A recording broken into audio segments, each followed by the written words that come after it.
After more than 6 months of war, hospitals in Israel are near the breaking point.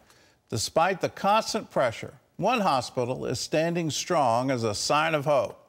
That's because Israeli Jews and Arabs are working side by side to save lives. Middle East correspondent Julie Stahl reports from Sheba Medical Center in Tel Aviv. Workers inside Sheba Medical Center feel they're almost always on a near-war footing.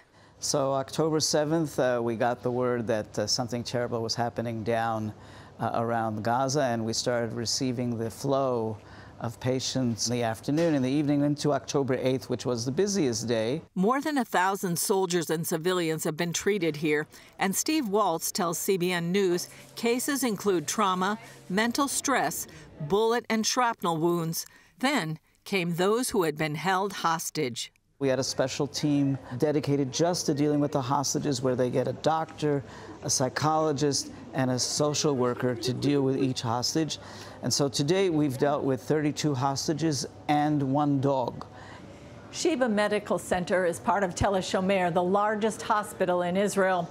Since October 7th, they've treated some 70% of all the wounded soldiers. So we've been learning on the run, and all the doctors who've been dealing with the hostages and even the wounded soldiers have more or less had to throw away the medical book.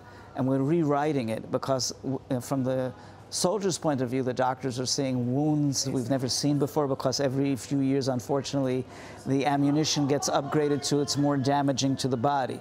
It's also affected Waltz personally. In late October, one morning a helicopter was coming in, and I was alerted that a helicopter was coming in, and a minute or two later was my daughter on the phone saying, "It's Elia, my son-in-law, seriously wounded, landed at Sheba after being wounded by a mortar and a sniper when he emerged from his tank to check something on his tank." After multiple surgeries and months in the hospital, Elia is doing well. He's a hero, and he got tremendous amount of TLC here, like every soldier does. It was traumatic for the entire family. Of course, my daughter, they were married for less than a year.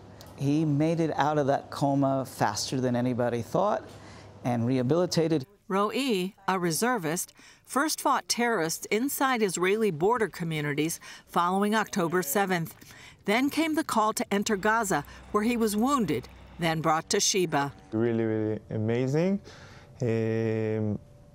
Everything that you need, they give it to you, and they do the best so you can go back to be like you was before the war, physically and mentally. Ro'i feels he still has a long recovery ahead, and the trauma remains, but he's hopeful.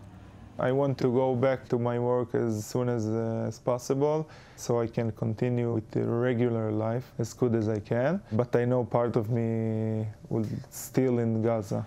We are strong, we are united, and we're gonna win this.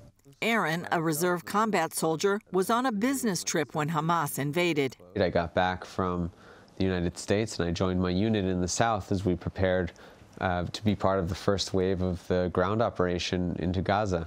After weeks of training, they entered Gaza on foot, going house to house looking for tunnel entrances. From the second we got there, we were shot at constantly, so AK-47s, snipers, RPGs, anti-tank missiles, mortar shells.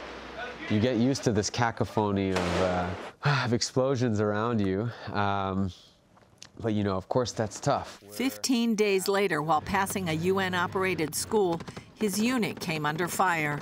So my commander stops and he says, "Let's ask permission to go into the house." And when he stopped to do that, there was a sniper behind the school that was waiting for that opportunity to shoot one of our officers. As Aaron ran back to save his commander, the sniper shot him in his leg, side, and back. Is incredible. It's miraculous. The fact that I get to keep my leg, that I'll make a full recovery, all of this is not taken for granted. He's been here about 4 months. The unique way that people come together here, the Arab Israelis and Jewish Israelis, you know, are united here in Sheba for one purpose, which is just to provide immaculate, incredible care. Waltz calls Sheba a prime example of how Israelis work together. 25% of our staff are Israeli Arabs. Jews and Arabs working side by side to save the lives of civilians and soldiers alike. There's no differentiation. Something that we do during the year also with Palestinians that we treat from Gaza and the West Bank. In order to be successful, Waltz says Sheba remains a politics-free zone. You walk in the door here, we check our politics at the door. We're a hospital with a hope without boundaries. The war is outside of our doors, and inside is the battle to save lives. Julie Stahl, CBN News, Sheba Medical Center, Tel Aviv.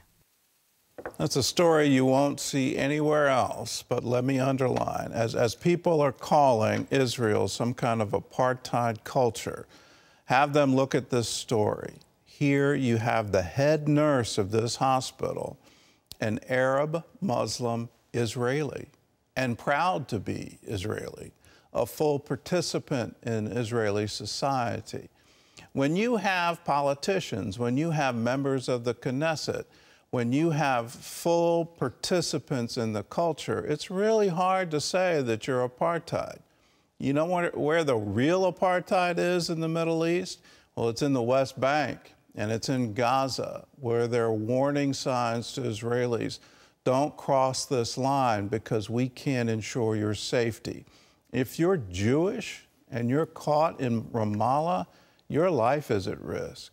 There were no Jews in Gaza. There wasn't the IDF in Gaza either before October 7th. We need to recognize that. We need to proclaim that and come against these lies that are being promulgated around the world, that somehow Israel is bent on genocide and Israel is an apartheid culture. It's the exact opposite. The people bent on genocide are Hamas and Hezbollah and Iran. The people who live in an apartheid culture are the people who are saying from the river to the sea, Palestine will be free. That means no Jews living in Israel, no Israel anymore on the map. Let's proclaim the truth and stop these lies.